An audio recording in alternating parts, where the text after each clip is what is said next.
দীর্ঘ প্রতীক্ষার অবসান। সোমবার দীর্ঘ পথ পেরিয়ে ত্রিপুরার সিপাহীজলা চিড়িয়াখানা থেকে বেঙ্গল সাফারিতে এসে পৌঁছল দুটি সিংহ এবং চশমামুখো বাঁদর।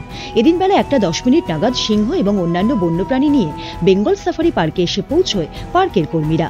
একটি সিংহের নাম আকবর, অপরটির নাম সীতা। এদের দুজনের মধ্যে সখ্য রয়েছে। আপাতত তাদের কোয়ারেন্টিনে রাখা হবে। দিন কয়েক পর তাদের আনা হবে পর্যটকদের সামনে। বেঙ্গল সাফারি পার্ক সূত্রে জানা গেছে, ত্রিপুরার বিশালগড়ে অবস্থিত সিপাহীজলা জুওলজিক্যাল পার্ক থেকে এই সিংহ দম্পতিকে আনা হয়েছে।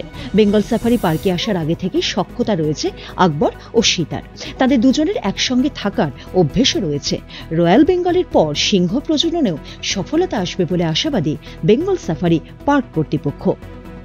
শিলিগুড়ি থেকে পারমিতা রায়ের রিপোর্ট, উত্তরবঙ্গ সংবাদ।